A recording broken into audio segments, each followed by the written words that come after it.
Good morning, Fox Mill. It's Mrs. Slusher. I'm here today to share a read aloud for Groundhog Day. And I have turned my lights down a little bit to try and help with the glare on the book. So we'll see. Does that look? Yeah, looks a little bit better, I think. So Groundhog Day happens every year on February 2nd. And in North America, we pay attention to a groundhog called Punxsutawney Phil.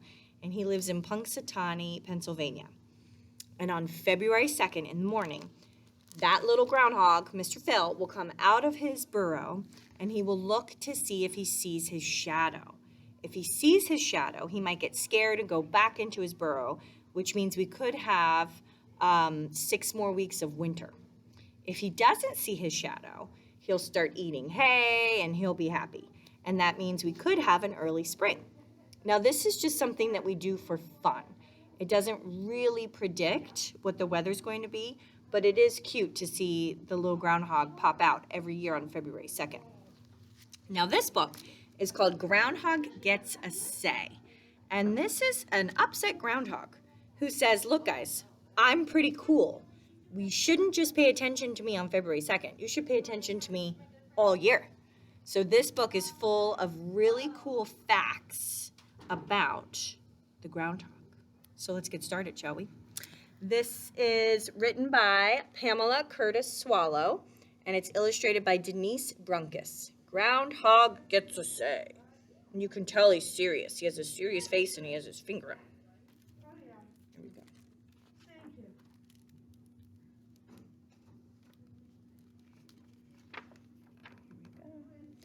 It's time. It's time. Will he see his shadow? He does see his shadow. We'll have 6 more weeks of winter. He's going to become impossible. He's great, huh? I want to be just like him. There's Punxsutawney. So now it says it's February 3rd. So it's the day after Groundhog Day. I don't get it. Where is everybody?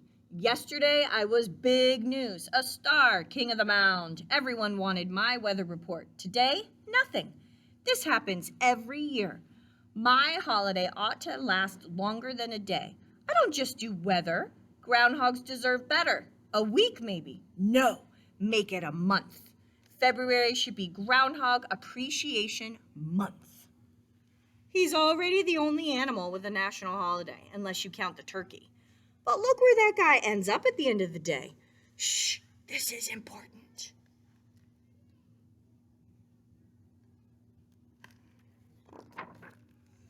You think I'm just a groundhog? Nope, I'm also called a whistle pig.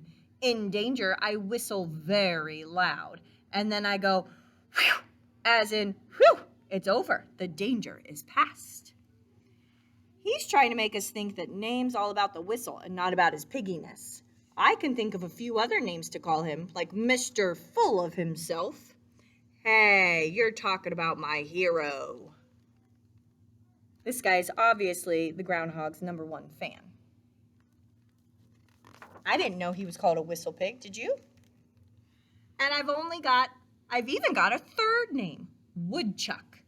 If only I had $1 for every time someone asked me, how much wood would a woodchuck chuck if a woodchuck could chuck wood? The truth is, I'm not into chucking wood. I'm more interested in moving dirt. Lots of it. Maybe the poem should go, how much ground could a groundhog hog? I'm a digging machine. I can move about 700 pounds of dirt and rocks in one day. And how about this? My ears don't even get dirty. I have ear flaps to keep them clean. Yeah, but look at the rest of you. Actually, groundhogs clean up nicely. We're very neat. I don't dig any old which way. First I go down a few feet, and then up a foot, and then down again. And that little hump is my flood bump. It keeps the burrow from getting soaked in a storm. See, groundhogs are always thinking. My burrow's popular. Neighbors scoot in to avoid danger. Some can't wait to move in when I move out. Look, indoor plumbing. That's classy, because this section's called the potty. I told you we're tidy. Well, maybe you're not a hog. So it says main entrance. This is the little flood bump. There's the nest, the potty, a spare room, and an exit. Oh, sorry. Here you go, friends. Of course we're not hogs. We're related to squirrels, but we're bigger and rounder. What'd he just say? He can't be in my family. You can pick your friends, but not your family.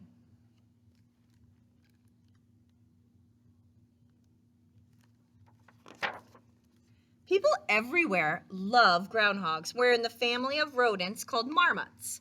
So the people who love us are called marmophiles. Folks who study us are called marmoters or marmotologists. Not groundhologists or people with too much time.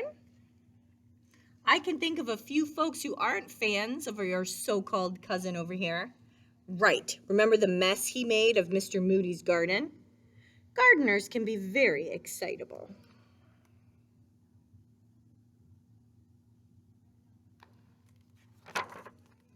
You think I have to stay on the ground? Only if I want to. I can climb trees. So now he's a tree hog too, but let's see him fly. Oh! Or hang upside down on his back toes from a bird feeder.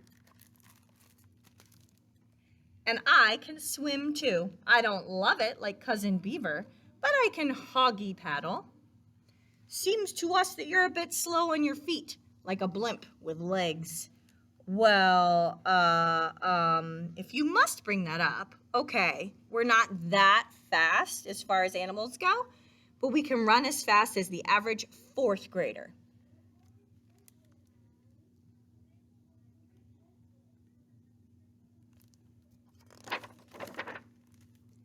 Bet you can't sneak up on me. I'm very alert. That's how I deal with predators. My head is like a submarine periscope. My eyes, ears, and nose are set up high so that I can see what's around. Snoot in the air is right, and if your head gets any bigger, you'll never get down your hole. My nose is so terrific that I've got my own caller ID system, and if you've been by my burrow for a visit, I will know about it. He smells, he hears, he sees, he swims and climbs trees. Anything else, Mr. Wonderful? And you can see some of his predators here, like dogs, foxes, coyotes. Yes, I can live in all kinds of places. Fields, woods, thickets, rocky areas, or even under sheds and porches. I'm not fussy. Same is true for eating. I'm not picky there either. I can eat grass, dandelion greens, clover, grains, bark, insects, fruit, or veggies. Yakety yak yak! My ears are tired. You must spend as much time chewing as you do talking.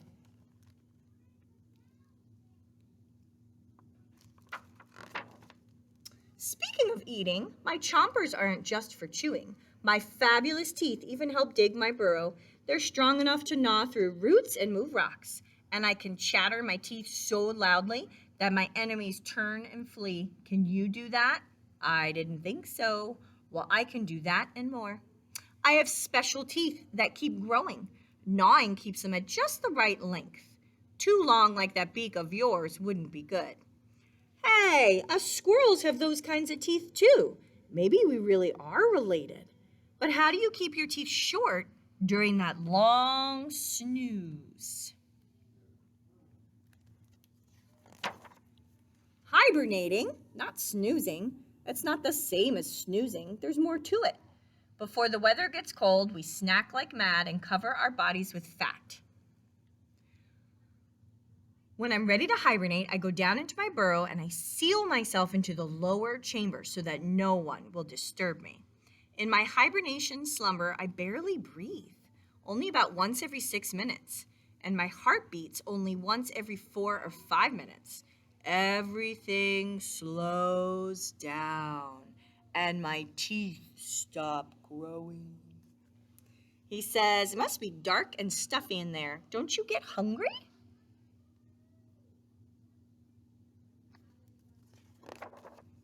Nope. My amazing body isn't doing anything except getting thinner. I'm barely even aging. When the days are warmer, I also feel the need for a snack and a date with my mate. When I find a mate I like, we chuckle and chatter at each other and we touch noses and rub cheeks. Oh, that's sweet. Ugh, disgusting. I think it's sweet. I'm not only cute, I'm helpful. Scientists are trying to figure out if people could hibernate as groundhogs do. They study us to learn more about body rhythms and cycles of animals, including people.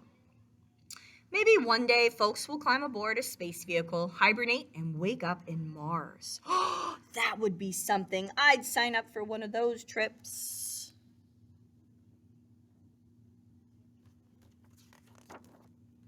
All right, cousin, I admit it. You're pretty cool. Yeah, you've got a few talents. You're the hog! Operation Groundhog will start immediately. The world will know the hog truth.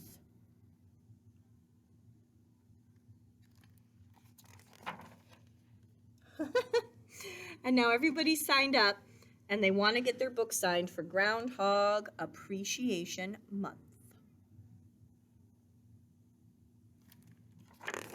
I have to admit, I didn't know a lot of those facts. Groundhogs are pretty cool.